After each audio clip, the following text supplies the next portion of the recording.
this is what it's going to look like, you know, if pull your window out and this piece is broken.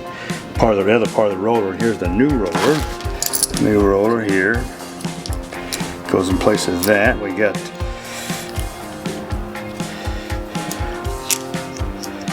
this on. Rubber piece goes on.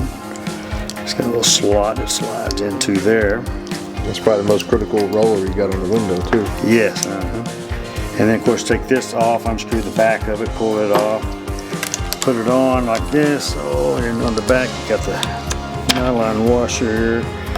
And then we'll just set that and start the hand pretty easy. Like so. And then with this tool, we'll just snug her down here. And there you go. Now you got a good roller ready to go on. Now, to show you better inside the car what's going on, because looking at it's going to be mounted inside the car like this, and the window's going to come down, and you want to get the center roller started first, and then the outside, and there it goes.